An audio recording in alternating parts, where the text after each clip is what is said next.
ఓం నమో భగవతే వాసుదేవాయ. ఓం జ్ఞానతిమిరాంధస్య జ్ఞానాంజనశలాకయ చక్షురున్మిలితం యేన తస్మై శ్రీగురవే నమః. శ్రీచైతన్యమనోభీష్టం స్థాపితం యేన భూతలే స్వయం రూపా కదా మహ్యం దదాతి స్వపదాంతికం. వందేహం శ్రీగురోః శ్రీయుతాపదకమలం శ్రీగురున్ వైష్ణవాంఛ శ్రీరూపం సగ్రజాతం సహగణ రఘునాథాన్వితం తం సజీవం సాద్వైతం సావధూతం పరిజనసహితం కృష్ణ చైతన్య దేవం శ్రీ శ్రీ రాధా కృష్ణ పాదాన్ సహగణ లలితా శ్రీ విశాఖాన్వితాం చ నమా ఓం విష్ణుపాదాయ కృష్ణ ప్రేష్టాయ భూతలే శ్రీమతే భక్తి వేదాంత స్వామిన్నితి నామినే. నమస్తే సారస్వతే దేవే గౌరవాణి ప్రచారిణే నిర్విశేష శూన్యవాది పాశ్చాత్యాదేశతారిణే. నమో మహావదన్యాయ కృష్ణ ప్రేమ ప్రదాయతే కృష్ణాయ కృష్ణ చైతన్య నామ్నే గౌరత్తుషే నమః. నమో బ్రహ్మణ్య దేవాయ గోబ్రాహ్మణ హితాయ చ జగద్ధితాయ కృష్ణాయ గోవిందాయ నమో నమః. జయ శ్రీ కృష్ణ చైతన్య ప్రభు నిత్యానంద శ్రీ అద్వైత గదాధర శ్రీవాసాది గౌర భక్త వృంద. హరే కృష్ణ కృష్ణ కృష్ణ హరే హరే హరే రామ రామ రామ హరే హరే. ఓం నమో భగవతే వాసుదేవాయ. శ్రీమద్ హరే కృష్ణ. ఈరోజు ఉపదేశామృతము శ్రీ రూప గోస్వామి విరచితమైన ఉపదేశామృతంలో ప్రథమ బిందువు గురించి చర్చించుకుంటున్నాము. వాచో వేగం మనసః క్రోధ వేగం జిహ్వా వేగం ఉదరోపస్థ వేగం ఏతాన్ వేగాన్ యో విషయేత ధీరః సర్వామపి మాం పృథివీం సశిష్యాత్. వాచో వేగం మనసః క్రోధ వేగం జిహ్వా వేగం ఉదరోపస్థ వేగం ఏతాన్ వేగాన్ యో విషయేత ధీరః సర్వామపి మాం పృథివీం సశిష్యాత్. వాచో వేగం మనసః క్రోధ వేగం జిహ్వా వేగం ఉదరోపస్థ వేగం ఏతాన్ వేగాన్ యో విషయేత ధీరః సర్వామపి మాం పృథివీం సశిష్యాత్.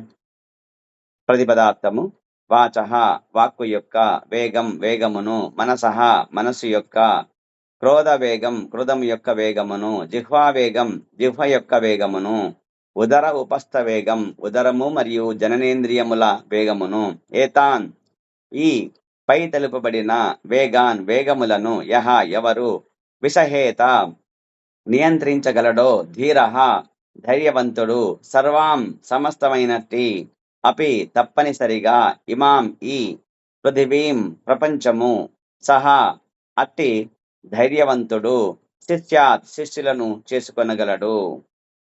భావము ఆత్మ సంయమనము అనగా ఇంద్రియ నిగ్రహము కల ఏ వ్యక్తి అయినా వాక్కు అనగా మాటల యొక్క వేగమును మనస్సు యొక్క కోరికలను మరియు క్రోధమును నియంత్రించి జిహ్వ యొక్క వేగమును ఉదరము మరియు జననేంద్రియములను నియంత్రించగలడో అట్టి ధీరుడు ప్రపంచమంతటా శిష్యులను చేసుకొనుటకు యోగ్యుడగును. ఇక ప్రభుపాదుల వ్యాఖ్యానం చెప్తున్నారు. శ్రీ రూప గోస్వామి శ్రీ చైతన్య మహాప్రభు యొక్క శిష్యులు. ఆయన చైతన్య మహాప్రభు ఏదైతే మరి ఆయన ప్రవచనం చెప్పారో వాటిన్నింటిని గ్రంథస్థం చేశారు. కాబట్టి ఈ ఉపదేశామృతం అనేది మొత్తము ఉపదేశామృతములో 11 బిందువులు ఉన్నాయి. అంటే 11 అమృత బిందువులు ఇవి.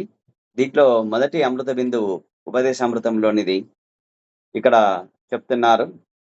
శ్రీమద్ భాగవతములో 6వ స్కందము 1వ అధ్యాయము 9-10 శ్లోకములలో పరీక్షిత్ మహారాజు సుఖదేవ గోస్వామిని ఎన్నో తెలివైన ప్రశ్నలు అడిగారు.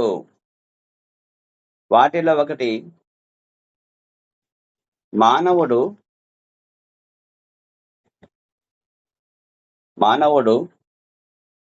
తమ ఇంద్రియాలను నియంత్రించుకోలేనప్పుడు ప్రాయశ్చిత్తము చేసుకోవడము ఎందుకు? ఉదాహరణకు ఒక వ్యక్తికి దొంగతనం చేస్తే తప్పక కారాగారములో బంధిస్తారని తెలిసినను దొంగతనం చేసిన వాడిని రక్షక భటులు బంధించుటను ప్రత్యక్షంగా చూసినను అతడు దొంగతనాలను కొనసాగిస్తూనే ఉంటాడు. మరి సాధారణంగా మనము వినుట చూచుట వలన అనుభవం లభిస్తుంది కదా. కొద్దిగా తెలివైన వాడు చూడడం వలన, ఇంకొద్దిగా తెలివైన వాడు వినడం వలన అనుభవాన్ని సంపాదిస్తాడు. మరి తెలివైన వాడు న్యాయ పుస్తకాల నుండి, శాస్త్రాల నుండి దొంగతనము మంచిది కాదని, దొంగతనం చేస్తే కారాగారంలో బంధించబడతారని తెలుసుకొని దొంగతనం చేయకుండా ఉంటాడు. మరి తెలివి తక్కువ వ్యక్తి దొంగతనం చేశాక బంధించబడి శిక్షించబడినప్పుడు గాని దొంగతనం చేయకూడదని తెలుసుకోలేడు, తెలివి తక్కువ ఉండేవాళ్ళు. మరి దుర్మార్గుడు, మూర్ఖుడు చూసినా విననా లేక శిక్షించబడిన తరువాత కూడా దొంగతనాన్ని కొనసాగిస్తూనే ఉంటాడు. మరి అలాంటి వాడు ప్రాయశ్చిత్తం చేసుకున్నను, ప్రభుత్వం చేత శిక్షింపబడినను ఎట్టి ప్రయోజనము ఉండదు. కారాగారం నుండి విడుదలవగానే తిరిగి దొంగతనము చేయనారంభిస్తాడు. కారాగార శిక్షను ప్రాయశ్చిత్తంగా పరిగణించినచో అలాంటి ప్రాయశ్చిత్తం వలన లాభం ఏమిటి అని పరీక్షణ్ మహారాజు ఒక ఉదాహరణతో మరి సుఖదేవ గోస్వామి వారికి ఇది ప్రశ్నించారనమాట. దృష్టశ్రుతాభ్యాం యత్పాపం జానాన్నాప్యాత్మనో హితం కరోతి భూయో వివశః ప్రాయశ్చిత్త మధో కథం త్వచ్ఛిన్న వర్తతేన్ భద్రాత్ క్వచిచ్చ ప్రతి తత్పునః ప్రాయశ్చిత్త మధో అపార్థం మన్యే కుంజర శౌచవాద్ అని శ్రీమద్భాగవతంలో చెప్పిన శ్లోకాలు, 2 శ్లోకాలు. ఇది శ్రీమద్భాగవతము 6వ స్కందము 1వ అధ్యాయము 9-10 శ్లోకాలు ఇక్కడ చెప్తున్నారు. మరి దీని యొక్క భావం చెప్తున్నాడు. అటువంటి ప్రాయశ్చిత్తాన్ని అతడు ఏనుగు స్నానంతో పోల్చాడు. మరి ఏనుగు నదిలో దిగి చక్కగా స్నానం చేసి ఒడ్డుకు రాగానే శరీరమంతటా తిరిగి మట్టి చల్లుకుంటుంది. ఇక అది స్నానం చేసి ప్రయోజనం ఏమున్నది? అట్లే ఆధ్యాత్మిక సాధకులు ఎంతో మంది హరే కృష్ణ మహామంత్రాన్ని జపిస్తుంటారు. ఆ జపం తమ పాపములను నశింపచేస్తుందని భావిస్తూ చేయకూడని పనులన్నింటినో చేస్తుంటారు. భగవంతుని పవిత్ర నామాన్ని జపించేటప్పుడు చేసే దశ అపరాధములలో ఇది ఒకటి. దీనిని నామ్నే బలాద్యస్యాహి పాపబుద్ధి అంటే హరే కృష్ణ మహామంత్ర జపము బలము ఉంది కదా అని పాపకార్యములను చేయడము. అలాగే కొందరు క్రైస్తవులు కూడా ఫాదర్ ఎదుట తమ పాపములను అంగీకరించి కొద్దిగా ప్రాయశ్చిత్తం చెందితే తమకు ఆ వారమంతా చేసిన పాపాల నుండి విముక్తి కలుగుతుందనే విశ్వాసముతో చర్చికి వెళుతుంటారు. శనివారం గడిచి ఆదివారం రాగానే రాబోయే శనివారం నాడు క్షమించబడతామని భావిస్తూ తిరిగి పాపకార్యాలను చేయనారంభిస్తారు. అందుకే ఆ కాలములో అత్యంత జ్ఞానవంతుడైన పరీక్షణ్ మహారాజు ఇలాంటి ప్రాయశ్చిత్తమును ఖండించారు. జ్ఞానములో అతనితో సమానుడు, అతనికి ఆధ్యాత్మిక ఆచార్యుడగుటకు తగిన సుఖదేవ గోస్వామి ప్రాయశ్చిత్తాన్ని గురించి పరీక్షిత్తుకు గల అభిప్రాయము సరైనదేనని నిర్ధారించి చెప్పిరి. ఒక పుణ్యకార్యము ఒక పాపకార్యానికి విరుగుడు కాదు కదా. నిజమైన ప్రాయశ్చిత్తం అనగా మనలో నిగూఢంగా గల కృష్ణ చైతన్యాన్ని మేల్కొలపడమే. హరిబోల్. కాబట్టి ప్రభుపాదులు చెప్తున్నారు ఇక్కడ గజస్నానము లాంటిది మరి ప్రాయశ్చిత్తము అనేది తగినది కాదు అని చెప్పేసి అంటారు. మరి నిజమైన ప్రాయశ్చిత్తం ఏదంటే ఒక పుణ్యకారము ఒక పాపకారానికి మరి ప్రాయశ్చిత్తం విరుగుడు కాదు. కాబట్టి అది ప్రాయశ్చిత్తం అని అనబడదు. ఏది నిజమైన ప్రాయశ్చిత్తం అంటే గనక కృష్ణ చైతన్యాన్ని మేల్కొలపడము, మనలో ఉండే కృష్ణ చైతన్యాన్ని మేల్కొల్పి హరే కృష్ణ కృష్ణ కృష్ణ హరే హరే హరే రామ రామ రామ హరే హరే అనే మరి హరే కృష్ణ మహామంత్రాన్ని జపించడమే అని ఇక్కడ చెప్తున్నారు. కాబట్టి నిజమైన ప్రాయశ్చిత్తం అంటే నిజమైన జ్ఞానాన్ని తెలుసుకోవడం, దాని కొరకు ఒక నిశ్చితమైన విధానాన్ని అవలంబించాలి. క్రమబద్ధమైన ఆరోగ్య విధానాన్ని పాటించేవాడు జబ్బు పడకుండా ఉంటాడు. అలాగే మానవుడు తన నిజమైన జ్ఞానాన్ని పునరుద్ధరించుకొనుటకు కొన్ని సిద్ధాంతాలను అనుసరించి శిక్షణ పొందవలసి ఉంటుంది. అలాంటి క్రమబద్ధమైన జీవితాన్ని తపస్య అంటారు. తపస్సును మరియు బ్రహ్మచర్యాన్ని అభ్యసించడం ద్వారా, మనస్సును ఇంద్రియములను నియంత్రించడం ద్వారా, తమకు గల దానిని దానం చేయుట ద్వారా, వ్రతానుష్ఠానముగా సత్యాన్ని పలుకుట ద్వారా, శుచిగా ఉండటం ద్వారా, యోగాసనాలను అభ్యసించడం ద్వారా ఎవరైనాను క్రమముగా నిజమైన జ్ఞాన ప్రమాణానికి లేదా కృష్ణ చైతన్యానికి ఉద్ధరించబడతారు. కాబట్టి ఒకరు కృష్ణ చైతన్యానికి ఉద్ధరించబడాలంటే గనక ప్రభుపాదులు చెప్తున్నారు. కాబట్టి ఏంటి అంటే ప్రాయశ్చిత్తం అంటే నిజమైన జ్ఞానాన్ని తెలుసుకోవడము. నిజమైన ప్రాయశ్చిత్తం అంటే ఒక నిశ్చితమైన విధానాన్ని అవలంబించడము. అంటే ఇక్కడ చెప్తున్నారు, క్రమబద్ధమైన ఆరోగ్య విధానాలు పాటించేవాడు ఎలా ఉంటారంటే జబ్బు పడకుండా ఉంటాడు. మరి దీనిని మనం తెలుసుకొని మానవుడు అంటే మానవులము తన నిజమైన జ్ఞానాన్ని పునరుద్ధరించుకొనుటకు కొన్ని సిద్ధాంతాలను అనుసరించి శిక్షణ పొందవలసి ఉంటుంది. ఏంటా శిక్షణ అంటే క్రమబద్ధమైన జీవితాన్ని తపస్య అంటారు. క్రమబద్ధమైన జీవితం గడపడం అంటే వేకువజాము 4:30 గంటలకు లేచి మరి మంగళహారతికి వెళ్ళడము, మరి ఆ క్రమం తప్పకుండా ఏకాదశి ఉపవాసం చేయడము, క్రమం తప్పకుండా హరినామాన్ని జపించడము, హరే కృష్ణ మహామంత్రాన్ని, మరి క్రమం తప్పకుండా భగవద్గీత పఠనము, శ్రవణము చేయడము, ఇవన్నీ తపస్య అంటారు. కాబట్టి తపస్సును మరియు బ్రహ్మచర్యాన్ని పాటించడం ద్వారా, మనస్సును ఇంద్రియాలను నియంత్రించడం ద్వారా, కాబట్టి తపస్సు మరియు బ్రహ్మచర్యం ఇవి రెండు అభ్యసించడం ద్వారా మనము మనస్సుని ఇంద్రియాలను నియంత్రించవచ్చు. మరి ఆ విధంగా దాని ద్వారా ఇంకా ఏంటంటే దానము చేయుట, మనకున్న దానిని దానం చేయుట, వ్రతానుష్ఠానముగా సత్యాన్ని పలుకుట, సత్యమే పలకాలి అనేది వ్రతంగా పెట్టుకోవడం ద్వారా, శుచిగా ఉండడం ద్వారా, మరి యోగాసనాలు అభ్యసించడం ద్వారా, అష్టాంగ యోగ ఏదైతే ఉందో అభ్యసించడం ద్వారా ఎవరైనాను క్రమముగా నిజమైన కృష్ణ చైతన్యాన్ని ఉద్ధరించబడతారు అని చెప్పేసి ప్రభుపాదులు మరి రూప గోస్వామి చెప్పిన ఈ ఉపదేశామృతం నుండి చెప్పడం జరుగుతుంది. ఇంకా ఏమైనాను ఎవరికైనాను శుద్ధ భక్తిని సాంగత్యం లభించు అదృష్టం కలిగినచో అతడు కఠినమైన యోగ విధానం చేత మనస్సును నియంత్రించుటకు అవలంబించాల్సిన పద్ధతులను అన్నిటినీ క్రమబద్ధమైన కృష్ణ చైతన్య సిద్ధాంతాలను అనగా అక్రమ సంభోగము, మాంసభక్షణము, మత్తు పదార్థముల సేవనము, జూదమాడుట వంటి వాటిని విడుచుట వలన మరియు ప్రామాణిక ఆధ్యాత్మిక ఆచార్యుని మార్గనిర్దేశంలో భగవంతుని సేవలు నెలకొనట ద్వారా సులభంగా అధిగమించగలడు. ఈ సులభ విధానము శ్రీ రూప గోస్వామి చేత ఆదేశించబడినది. కాబట్టి ఎవరికైనాను శుద్ధ భక్తుని సాంగత్యం లభించడమే అదృష్టము, అంతకంటే గొప్ప అదృష్టం ఇంకోటి ఉండదు అని ఇక్కడ చెప్తున్నారు. కాబట్టి కఠినమైన యోగ విధానం చేత మనస్సును నియంత్రించుటకు అవలంబించాల్సిన పద్ధతులు అన్నింటినీ క్రమబద్ధమైన కృష్ణ చైతన్య సిద్ధాంతాలను అనగా ఏవైతే మద్యం, మాంసం, జూదం, వ్యభిచారం అనే వీటిని మనము తప్పకుండా వీటిని వదిలివేయాలి, వీటిని దూరం ఉంచాలి. కాబట్టి ఆ విధంగా ప్రామాణికమైన ఆ విధంగా వచ్చేసి 4 ఫండమెంటల్ ప్రిన్సిపల్స్ అనమాట. అది ప్రాథమిక నియమాలు ఇవి. మనిషి అన్నవాడు ఈ 4 నియమాలు పాటిస్తేనే మనిషి, పాటించకపోతే వింత పశువు. కాబట్టి శాస్త్రము తర్వాత గురువులు చెప్తున్నారు, ఆచార్యులు చెప్తున్నారు. కాబట్టి ఈ 4 నియమాలు పాటిస్తూ దానితో పాటుగా ఆధ్యాత్మిక ఆచార్యుని మార్గ నిర్దేశములో భగవంతుని సేవలో నెలకొనుట ద్వారా సులభముగా అధిగమించగలడు.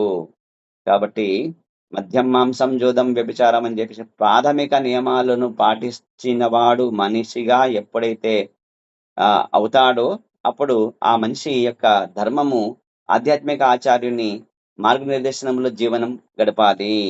ఆ విధంగా గడిపినప్పుడు మాత్రమే సులభంగా ఈ భగవంతుని సేవలో నెలకొనడానికి ఆయనకు సులభమవుతుంది. ఈ సులభ విధానము శ్రీల రూపగోస్వామి చేత ఆదేశించబడినది. మొట్టమొదట మానవుడు వాక్శక్తిని నియంత్రించాలి. కాబట్టి వాచో వేగం, మనసః క్రోధ వేగం, జిహ్వా వేగం, ఉదరోపస్థ వేగం, ఏతాన్ వేగాన్ యో విషయేత ధీరః సర్వామపి మాం ప్రతిబింస స్యాత్ అని చెప్పేసి మొదటి బిందువులో చెప్పినారు కదా. కాబట్టి మొట్టమొదట మనము ఏం చేయాలంటే వాక్కు శక్తిని నియంత్రించాలి. వాక్ శక్తి అంటే మనకందరికీ మాట్లాడే శక్తి ఉంది. కాబట్టి అవకాశం లభిస్తే చాలు మనం మాట్లాడడం ఆరంభిస్తాం.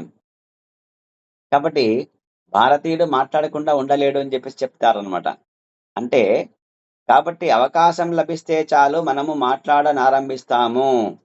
మనము కృష్ణ చైతన్యాన్ని గురించి చర్చించనిచో అనవసరమైన విషయాలను గురించి చర్చించాల్సి వస్తుంది. కాబట్టి కృష్ణ చైతన్యాన్ని మనం చర్చించాలి. అంతే తప్ప అనవసరమైన రాజకీయాల గురించో, ఈ భౌతికమైన విషయాల గురించి చర్చించడం అనేది చాలా పొరపాటు. కాబట్టి పొలంలో కప్ప బెకబెకాలాడుతున్నట్లుగా నాలుక గల వారంతా తాము చెప్పదలుచుకున్నది ఎంత నిరర్ధకమైనను దానిని గూర్చే చెప్పాలనుకుంటారు.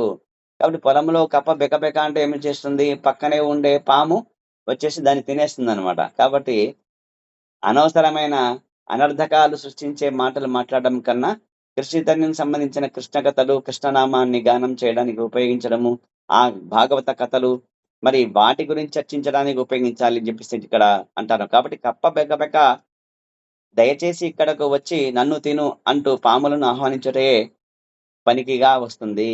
కాబట్టి కప్ప బెకబెక ఏం చేస్తుందంటే ఓ పామా, ఓ సర్పమా రా నన్నొచ్చి తినేసేయి అన్నట్టు ఉంటుందన్నమాట.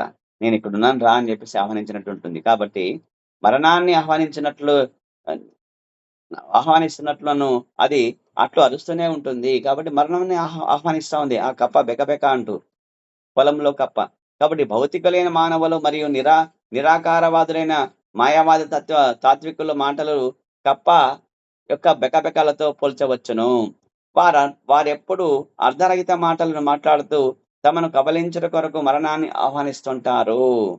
వాక్కును నియంత్రించుట అంటే మాయావాద తాత్వికులు భావించినట్లు స్వయముగా తమకు తాము విధించుకున్న మౌనము, బాహ్య మౌన విధానము కాదు. కొంతమంది మాస్క్ పెట్టేసి మౌన వ్రతం చేస్తున్నా నేను అంటారు. మరి అది వాక్కు యొక్క నియంత్రణ అవుతుందా అంటే కాదు. ఈ విధమైన మౌనము తాత్కాలికంగా ప్రయోజనకరంగా కనిపించిన చివరికి నిష్ఫలమగునని రుజువు చేయును.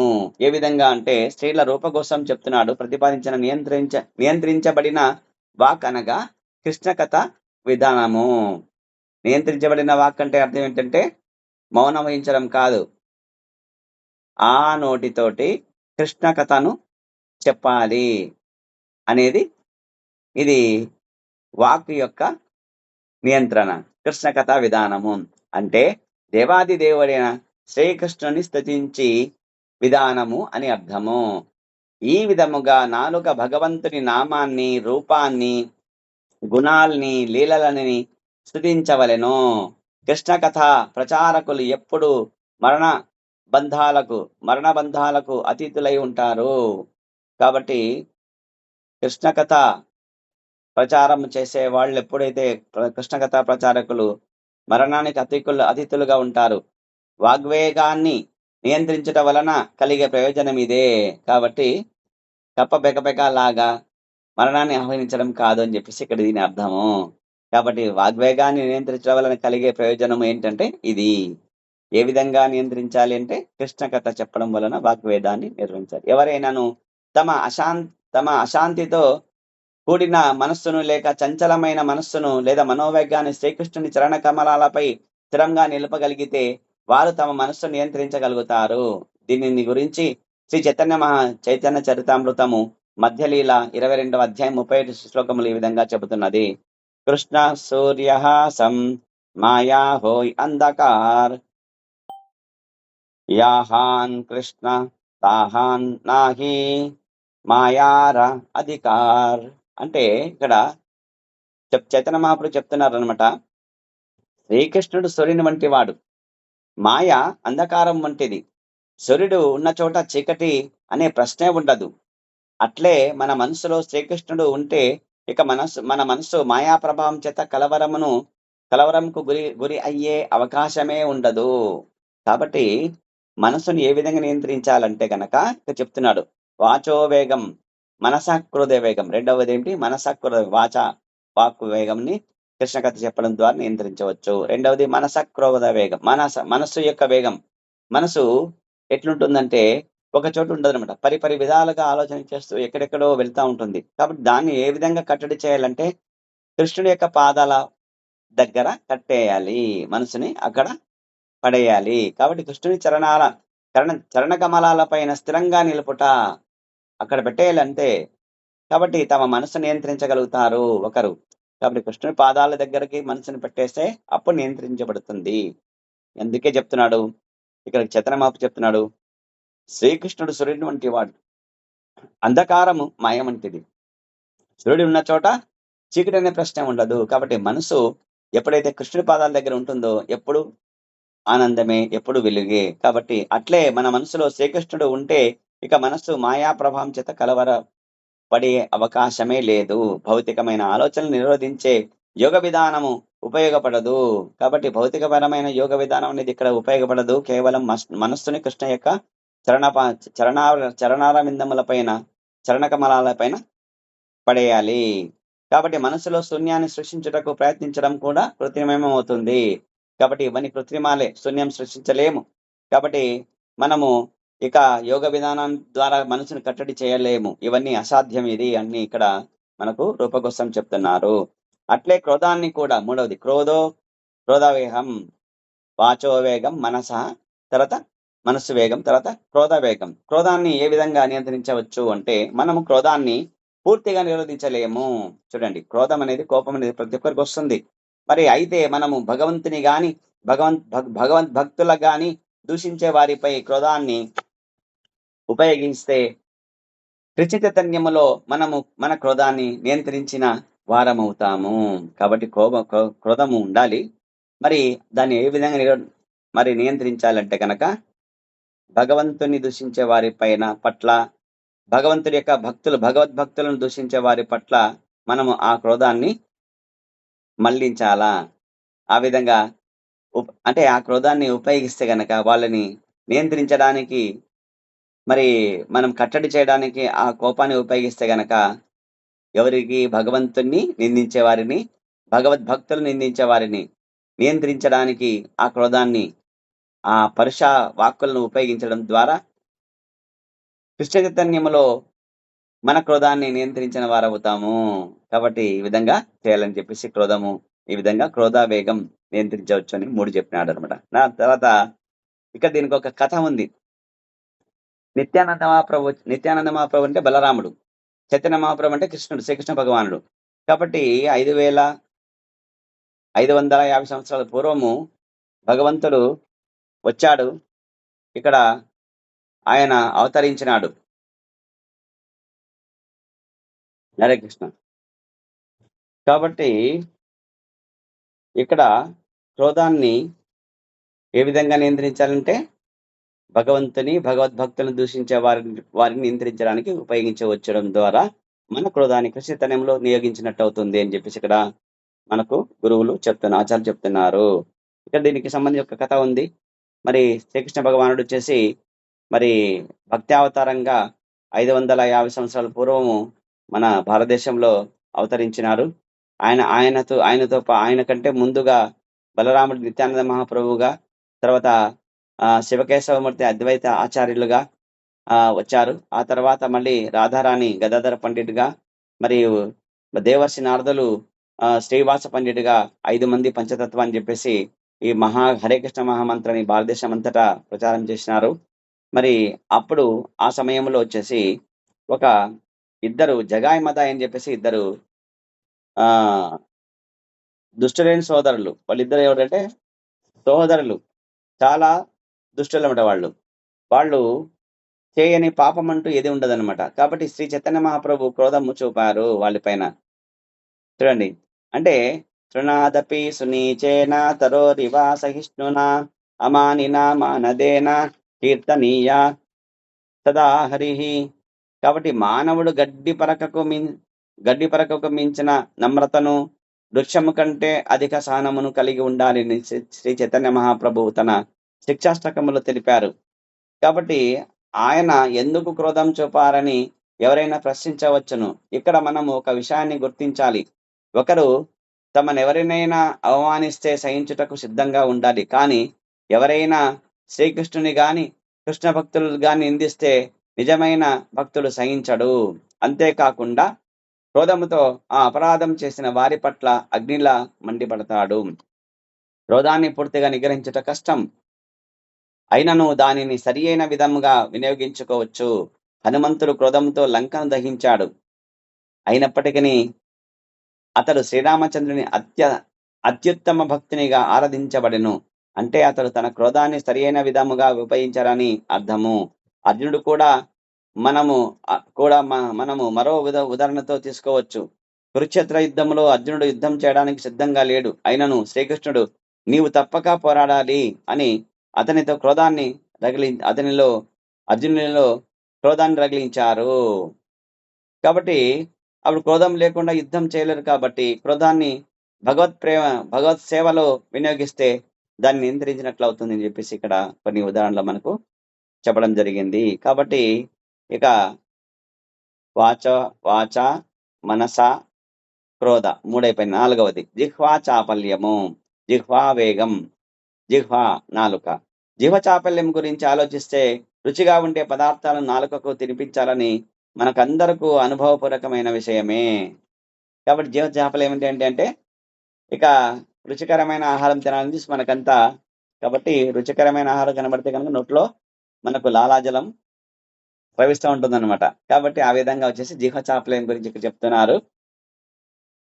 కాబట్టి జిహ్వ చాపల్యం అనేది ఏ విధంగా ఉంటుందంటే కనుక సాధారణంగా మనం జిహ్వను దాని ఇష్ట ప్రకారం తినేందుకు అంగీకరించకుండా దానికి ప్రసాదాన్ని సమకూరుస్తూ నియంత్రించాలి. కాబట్టి మనము ఈ నాలుకకు 2 పనులు చెప్పాలని చెప్పేసి చెప్పుకున్నాం. ఒకటి జిహ్వావేగం కింద కృష్ణ కథ చెప్పడానికి, రెండవది కృష్ణ ప్రసాదం తీసుకోవడానికి. ఏది పడితే అది రోడ్ల పక్కన అమ్మే బజ్జీలు, బగ్గాణి బజ్జీలు, ఇంకా ఏవైతే ఇడ్లీ వడలు, లేదా హోటల్లో చేసే భోజనాలు, ఇంకా ఇవన్నీ మరి బయట అమ్మే పదార్థాలు ఏవైతే ఉంటాయో, భగవంతునికి సమర్పించినవి ఏవైతే ఉంటాయో అవన్నీ తీసుకోకుండా ఉండడం ద్వారా కేవలం కృష్ణ ప్రసాదం మాత్రమే సమకూరిస్తే గనక, నాలుకకు ఇస్తే గనక అప్పుడు దాని యొక్క వేగాన్ని నియంత్రించవచ్చు అని చెప్పి చెప్తారు. కాబట్టి భక్తుని స్వభావం ఏమనగా అతడు శ్రీకృష్ణుడు తనకు ప్రసాదాన్ని సమర్పించినప్పుడే స్వీకరిస్తాడు. కృష్ణ భక్తుడంటే కృష్ణుడు ఏదైతే సమర్పిస్తారో అట్టి ప్రసాదాన్ని మాత్రమే భక్తుడు తీసుకుంటాడు. కనుక జిహ్వ చాపల్యాన్ని లేక జిహ్వ వేగాన్ని నియంత్రించుటకు ఇదే మార్గము. కాబట్టి ఇదే సరైన మార్గము. ఎవరైనాను నియమిత సమయాల్లోనే ప్రసాదాన్ని గ్రహించాలి. అందుకే మిఠాయి దుకాణాలలోను, భోజనశాలలోను జిహ్వ చాపల్యాన్ని తృప్తిపరచు కొరటకు, కడుపు నింపుకొనుటకు భుజింపరాదు. కాబట్టి మిఠాయిల షాపు దగ్గర, భోజనాలు హోటళ్ళ దగ్గర వెళ్ళి మనము తీసుకోరాదు. ప్రసాదం మాత్రం తీసుకోవాలి. నిజమైన భక్తుడు అంటే కృష్ణ ప్రసాదం మాత్రమే ఆశిస్తాడు, తీసుకుంటాడు. ప్రసాదాన్ని మాత్రమే భుజించాలని నియమానికి కట్టుబడిన నాలుక వేగాన్ని, దాని తర్వాత దాని కింద ఉండే ఉదర వేగాన్ని, పొట్ట యొక్క వేగాన్ని నియంత్రించవచ్చు. కాబట్టి అప్పుడు మనకు ఆరోగ్యంగా ఉంటాము, చాలా హుషారుగా ఉంటాము. ఊబకాయాలు ఇటువంటి రోగాలు రాకుండా ఎంతో ఆనందంగా మరి కృష్ణ భక్తిలో ఉన్నప్పుడు మాత్రమే ఇది సాధ్యమవుతుంది. కాబట్టి అదే విధంగా జిహ్వా వేగము, ఉదర వేగము, ఉపస్థము అంటే జననేంద్రియములు. కాబట్టి ఇక్కడ 3 ఒకే వరుసలో ఉంటాయి. నాలుక, తర్వాత పొట్ట కింద జననేంద్రియాలు. కాబట్టి నాలుకను ఎప్పుడైతే మనము నియంత్రిస్తామో, ఎప్పుడైతే నాలుకకు సరైన కృష్ణ ప్రసాదం ఇస్తామో అప్పుడు ఉదరము కూడా చక్కబడుతుంది, జననేంద్రియాలు కూడా చక్కబడతాయి అన్నమాట. ఇది రహస్యం. కాబట్టి ఆచరణ చెప్తున్నారు. కాబట్టి జననేంద్రియాల వేగాన్ని, సంభోగ వాంఛను అనవసరంగా ఉపయోగించకుండా నియంత్రించవచ్చును. ఎప్పుడంటే కృష్ణ ప్రసాదము, నాలుకకు కృష్ణ ప్రసాదాన్ని ఇచ్చినప్పుడు, ఉదరాన్ని నియంత్రించినప్పుడు, నాలుకను నియంత్రించినప్పుడు అప్పుడు జననేంద్రియాలు కూడా సంభోగ వాంఛను తగ్గించుకుంటాయి. ఆ విధంగా నియంత్రించుకుంటాయన్నమాట. నియంత్రిస్తాయి. ఎందుకు ఉపయోగించాలా? ఆ సంభోగ వాంఛ ఎప్పుడు ఉపయోగించాలంటే గనుక కృష్ణ చైతన్యవంతుడైన శిశువును పొందుటకు కొరకే జననేంద్రియాలను ఉపయోగించాలి. లేనిచో ఉపయోగించరాదు. హరిబోల్. చూడండి. పశువులాగా మేము అంటే శ్రీమద్ భాగవతము 5వ స్కందము 26వ శ్లోకము 26వ అధ్యాయము 22 శ్లోకములు చెప్తున్నారన్నమాట. శూద్ర స్త్రీ యొక్క పతి మరి అతను ఇష్టానుసారము ప్రవర్తిస్తుంటాడు. ఈ మద్యం, మాంసం, జూదం, వ్యభిచారంలో మునిగి ఉంటాడు. కట్టడి ఉండదు. అటువంటి వాళ్ళు ఎటువంటి నరకానికి వెళ్తారు అని చెప్పే విషయంలో అక్కడ సుఖదేవ్ కోసం చెప్పినారన్నమాట. కాబట్టి ఆ విధంగా వచ్చేసి నరకహేతువులైన కార్యాలు అవన్నీ. కాబట్టి మనము ఈ అక్రమ సంబంధాలు నియంత్రించాలంటే గనక కృష్ణ ప్రసాదం తీసుకోవాలి. అప్పుడు ఆ నాలుక యొక్క వేగాన్ని తగ్గించబడి, తదనుగుణంగా ఉదరం యొక్క వేగం కూడా తగ్గించబడి, ఆ విధంగా సంభోగ వాంఛ యొక్క వేగం కూడా తగ్గించబడి, మరి ఆ సంభోగ వాంఛను కృష్ణ చైతన్య శిశువులను పొందడానికి మాత్రమే ఉపయోగించడం ద్వారా మనము నియంత్రించవచ్చు అని చెప్పేసి ఇక్కడ ఆచార్యులు చెప్తున్నారు. కాబట్టి జననేంద్రియాల తృప్తి కొరకు కాకుండా కృష్ణ చైతన్యము గల శిశువులను పొందుటకే కృష్ణ చైతన్య ఉద్యమము వివాహాన్ని ప్రోత్సహిస్తుంది. కాబట్టి కృష్ణ చైతన్య ఉద్యమంలో ఇస్కాన్ లో ఉండే మరి ఆ బ్రహ్మచారులకు పెళ్లి చేసుకోవద్దని చెప్పి ఎవరు చెప్పడం లేదండి.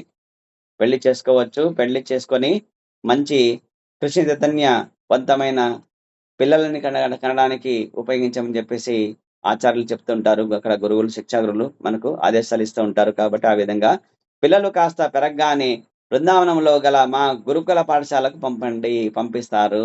కాబట్టి ఇక్కడ కృష్ణ చైతన్యంలో ఉండే తల్లిదండ్రుల పిల్లలు ఎట్లుంటారంటే గనక వాళ్ళు గురుకులానికి పంపిస్తారు. బృందావనంలో గురుకులం ఉంది, మాయాపూర్లో గురుకులం ఉంది. మరి ప్రపంచంలో ఉండే విదేశాలలో ఉండే పిల్లలు ఇస్కాన్ డివోటీస్ యొక్క పిల్లలు కూడా మాయాపూర్లో ఎంతో వేదములు, ఎంతో వేదముల యొక్క మంత్రాలు ఎంతో ఉచ్చారణ స్థితి ఎట్లుంటుందంటే వాళ్ళకి చాలా దివ్యంగా ఉంటుందన్నమాట. కాబట్టి చిన్నప్పటి నుంచే వాళ్ళు ఆ విధంగా శిక్షణ తీసుకుంటారు. అక్కడ వారందరికీ సంపూర్ణంగా కృష్ణ చైతన్యవంతులైన భక్తుల యందుకు కావలసిన శిక్షణ ఇస్తారు. కాబట్టి మానవ జన్మకు కావాల్సింది అదే. కృష్ణ చైతన్యవంతానికి సంబంధించిన శిక్షణ పొందడమే. ఇంకొకటి వేరే మార్గము లేనే లేదు. ముక్తినిచ్చువాడు ముకుందుడు. కాబట్టి కృష్ణ చైతన్యవంతులైన అటువంటి పిల్లలు ఎంతో అవసరము ఈ సమాజానికి, ఈ ప్రపంచానికి. ఎవరైనా కృష్ణ చైతన్యవంతులైన పిల్లలను పొందగలిగితే అలాంటి వారు జననేంద్రియాలు ఉపయోగించవచ్చు అని చెప్పి ప్రభుపాదులు తర్వాత శ్రీ రూప కోసం చెప్తున్నారు. ఈ విధముగా శ్రీ కృష్ణ చైతన్య విధానములలో ఇంద్రియాలను పూర్తిగా నియంత్రించుటకు అభ్యసించినట్టి వ్యక్తి ప్రామాణికమైన ఆధ్యాత్మిక ఆచార్యునిగా ఉండుటకు అర్హుడగును.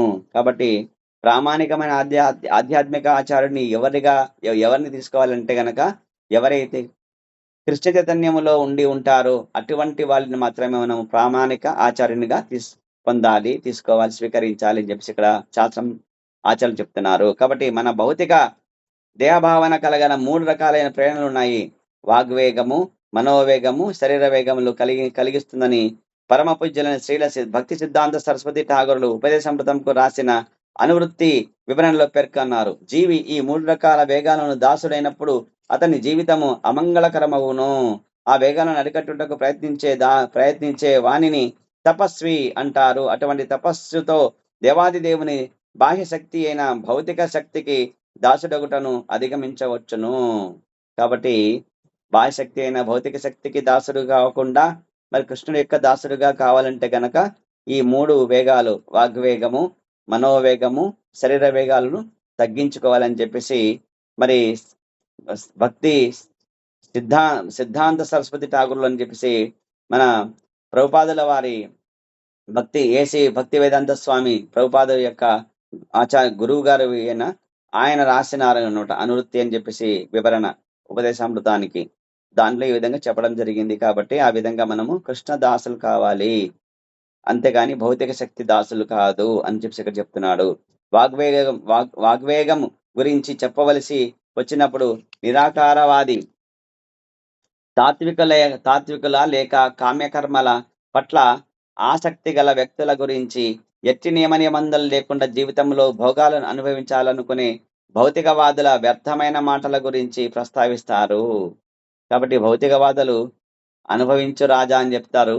కాబట్టి అనుభవించాలని చెప్పేసి ఈ భౌతిక జగత్తులో మళ్ళీ పునరపి జననం పునరపి మననం ఇహ సంసారే బహుదుఃఖారే నహి నహి సద్గతి పాహి మురారే అని శంకరాచార్యులు చెప్పినట్టు ఆ విధంగా వాళ్ళు మళ్ళీ జన్మలు తీసుకుంటూనే ఉంటారు. పాహి మురారే అని భగవంతుడి యొక్క కృష్ణుడి యొక్క పాదాలను ఆశ్రయించరు. వాళ్ళంతా మాయావాదులు వాళ్ళు అని ఇక్కడ చెప్తున్నారు. అలాంటి మాటలు లేక సాహిత్యము వాగ్వేగానికి ప్రత్యక్ష నిదర్శనాలు. చాలా మంది అర్థం లేకుండా మాట్లాడుతుంటారు. ఉపయోగం లేని గ్రంథాలు ఎన్నిటినో రచిస్తుంటారు. ఇదంతా వాగ్వేగానికి ఫలితాలే. ఇలాంటి స్వభావాన్ని అరికట్టుటకు మనము మన వాక్కును శ్రీకృష్ణునికి సంబంధించిన విషయాలను చర్చించుటకు వైపు మరల్చాలి. శ్రీమద్భాగవతము 1వ స్కందము 5వ అధ్యాయము 10-11 శ్లోకాలలో ఈ విధంగా వివరించబడింది. నయద్వ తచ్చరిత్రపదం హరేర్యస్యో జగత్ పవిత్రం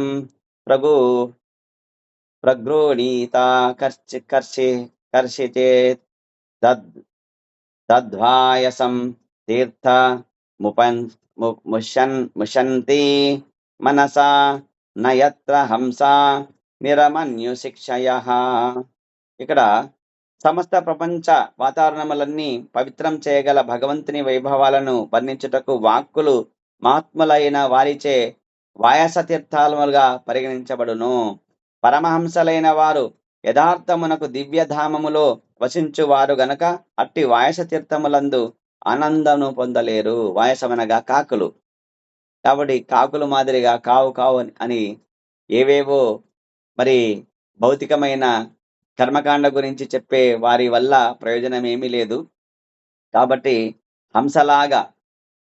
హంసలాగా మరి పరమహంసలుగా మారాలి అందరూ. కాబట్టి పరమహంసలుగా మారాలి, హంసలాగా మరి ఆ విధంగా ఇక్కడ చెప్తున్నారు.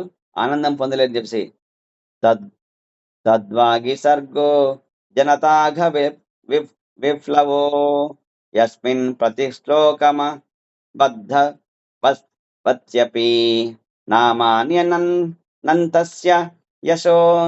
యశోన్కితాని శృణ్వాంతి గాయంతి గృణంతి సాధవః.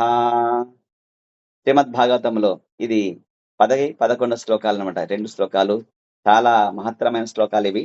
కాబట్టి అలా కాక అనంతుడైన శ్రీకృష్ణ భగవాని నామ యశో రూప లీలల యొక్క దివ్యవర్ణములలో నిండి ఉన్న వాంగ్మయము విభిన్నమైన రచన అవుతుంది. కాబట్టి అట్టి వాంగ్మయము తర్వాత రచన యందు మనము మరి హంసలాగా మరి భౌతికమైన కర్మకాండలకు సంబంధించి ఆ వాటిని మరి కాకిలాగా కావు అని చెప్పేసి చెప్పడం వల్ల ప్రయోజనం లేదు. మళ్ళీ భౌతిక జగత్తులో మళ్ళీ జన్మ తీసుకోవాల్సి వస్తుంది. మరి ఏ విధంగా హంసలాగా మారాలంటే గనక శ్రీకృష్ణ భగవాన్ యొక్క ఇక్కడ తద్వాగ్ని సర్గో జనతాఘ విప్లవో యస్మిన్ ప్రతిశ్లోకం క్రమబద్ధ వత్యపి అని చెప్తున్నాడు. కాబట్టి క్రమబద్ధంగా శ్రీకృష్ణ భగవాన్ యొక్క నామయశో రూపలీలల యొక్క దివ్య వర్ణములతో నిండి ఉన్న వాంగ్మయము విభిన్నమైన రచన. ఇవన్నీ రచనలు అనేక పుస్తకాలు రాయడం వలన ప్రయోజనం లేదు. భౌతిక సంబంధించి విషయాల గురించి ఇది రాయాలి. ఈ వాంగ్మయం ముఖ్యము. ఏది అంటే కృష్ణుడి యొక్క యశో నామ రూప లీలల యొక్క లీలలు రాయడం అనేది గొప్పది అని చెప్తాడు. కాబట్టి దివ్య వాగ్భరితం మై ఉండి చెడు మార్గమును పట్టని ఈ ప్రపంచ జనుల పాప జీవనములో విప్లవాత్మక మార్పును కొని వచ్చుటకై ఉద్దేశింపబడినటువంటి దివ్య వాంగ్మయము చక్కగా రచింపబడకుండాను సాధువులైన పవిత్రాత్మలచే శ్రవణ కీర్తనలు చేయబడి ప్రీతితో గ్రహించబడును. కాబట్టి ఆ విధంగా భాగవతం యొక్క మరి చదవడం ద్వారా మనిషి ఆనంద ఆనందపడతాడు. తర్వాత హంసలాగా మారిపోయి భగవద్ధామాన్ని చేరుతారు. ల్ లేదా సాధువులు ఎవరైతే ఉంటారో, పవిత్రాత్మలు ఎవరైతే ఉంటారో వాళ్ళ యొక్క శ్రవణము, వాళ్ళు చెప్పేది వినడం ద్వారా, వాళ్ళు చెప్పే తర్వాత వాళ్ళు చేసే కీర్తనలు మరి ప్రీతితో మనము గ్రహించాలి అని చెప్పేసి ఇక్కడ అంటున్నాడు. కాబట్టి అంటే సారాంశం ఏమనగా దేవాది దేవుని భక్తియుక్త సేవను గురించి చర్చించినప్పుడే మనము వ్యర్థమైన, మూర్ఖమైన మాటలను చర్చించకుండా ఉండగలము. కాబట్టి భక్తియుక్త సేవ గురించి చర్చించినప్పుడే మిగతా వ్యర్థమైన, మూర్ఖమైన మాటల గురించి చర్చించామని చెప్పేసి అంటున్నాడు. కాబట్టి మనం ఎల్లప్పుడూ కృష్ణ చైతన్యాన్ని అనుభూతి చెందు ఉద్దేశం కొరకు మాత్రమే వాక్శక్తిని వినియోగించడానికి ప్రయత్నించాలి. చంచలమైన మనస్సు యొక్క అలజడులను రెండు రకములుగా విభజించవచ్చును. మొదటిది అవిరోధ ప్రీతి లేక అనియమితాసక్తి. మరి రెండవది విరోధయుక్త క్రోధ అంటే నిరాశ వలన కలిగే క్రోధము. మాయావాదుల తత్వాన్ని ఖచ్చితంగా అనుసరించుటకు, కర్మవాదుల కామ్య ఫలితాల పట్ల విశ్వాసముంచుటకు, భౌతిక వాంఛలపై ఆధారపడిన పథకాలను విశ్వసించుట అవిరోధ ప్రీతి అనబడుతుంది. కాబట్టి కర్మవాదుల కామ్య ఫలితాల పట్ల విశ్వాసము, భౌతిక వాంఛలపై ఆధారపడే పథకాలు ఏవైతే ఉంటాయో మరి వీటిని ఏమంటారంటే అవిరోధ ప్రీతి అంటారు. జ్ఞానులు, కర్మవాదులు, భౌతికవాదులు సాధారణంగా బద్ధజీవులను ఆకర్షిస్తారు. కాబట్టి బద్ధజీవులు ఎవరైతే ఉంటారో వాళ్ళందరూ ఎవరు ఆకర్షిస్తారంటే గనక జ్ఞానులు, తర్వాత కర్మవాదులు, తర్వాత భౌతికవాదులు. భౌతికవాదులు అంటే ఈ భౌతిక జగత్తు సంబంధించిన విషయాలు చెప్పి ప్రజలను ఆకర్షిస్తారు. కర్మవాదులు అంటే కర్మకాండ సంబంధించి వేదములో ఉండే వాటి గురించి చర్చిస్తారు.